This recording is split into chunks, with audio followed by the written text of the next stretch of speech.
Tea ఒక emotion అంటారు కదండీ మన ఇండియన్స్‌కి. సో, హెల్తీ టీ విషయానికి పక్కన పెట్టేద్దాము. సో, ప్రస్తుతానికి దాని గురించి నేను మాట్లాడట్లేదు. బట్ ఒక బ్లాక్ టీ గురించి మాత్రం నేను మాట్లాడాలనుకుంటున్నాను. సో, బ్లాక్ టీ గురించి నేను తెలుసుకున్న విషయాలు అది అవునా? కాదా? ఎంతవరకు నిజం మీకు తెలిస్తే కూడా నాతో కామెంట్ సెక్షన్‌లో షేర్ చేసుకోండి. మరి నాకు తెలిసిన విషయాలేంటంటే కొంచెం భయంకరమైనవే.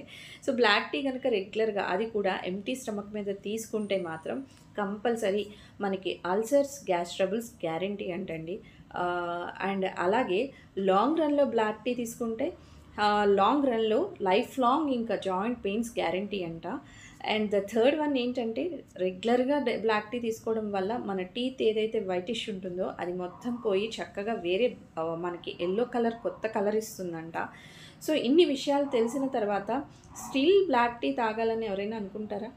ఆహ్, అనుకుంటున్నారా? ఏమో ఒకసారి చూడండి. దానివల్ల డిసడ్వాంటేజ్ తాగకూడదు అని తెలుస్తున్నప్పుడు హెల్త్ ఎందుకు స్పాయిల్ చేసుకోవడం? ఆలోచించండి. Thank you.